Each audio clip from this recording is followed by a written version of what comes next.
yeah? Yeah. Do you know that everything fades? Your dreams, passions and faiths, and that this whole place is in a perpetual state of change.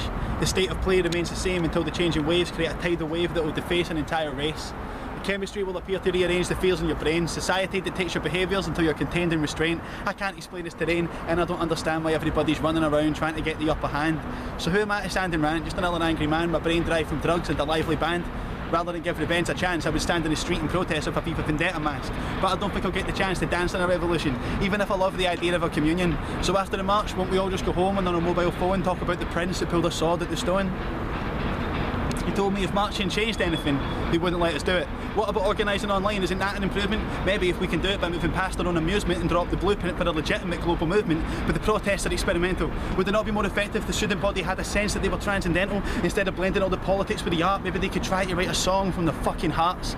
I want to move forward at a momentum that I can handle. Don't hold me back for too long. I think I've been chained to my ankle. In my silence, I've watched the advocation of violence against this army in Syria that we all know is ISIS. Even my generation, this level of hatred is blatant, blind to the mistakes that we're making from all of our rage and frustration, and it's starting to wear on my patience.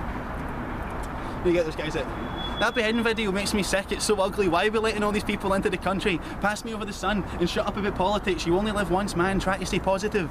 But I can get talkative about governmental incompetence. I wonder who's causing all this Islamic apocalypse. We're too busy paying our mortgages. It's pandemonium. Half of Britain's just been gripped by Islamophobia. It doesn't take a doctor to spot all the hysteria that has been created by the mainstream media. The needy will get needier, the greedy will get greedier. There's a growing demand in interactive multimedia. What's that? That's a show where facts are checked live. Imagine an election where no one could ever tell lies. On set, investigative journalists connected to the internet and causing all kinds of turbulence. We know that change has to come from outside of the structure.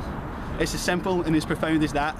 We need a global access to the internet, people connected at last, national boundaries becoming another thing of the past, non-violence defined not by the lack of an act, but the art to never hit back when you're under attack. It's not about turning a cheek or suffering in silence, it's about using any and every method other than violence. We are at war with ourselves, and most of us are suffering. Ignorance isn't bliss, it's the cause of the suffering. Income inequality is a majorly priority, and yet that conversation is avoided periodically, and if anybody had the balls to mention it in policies, they get accused of starting a class war in a democracy. A class war in a democracy, that oxymoron alone should be enough to realise our problems are not just monetary.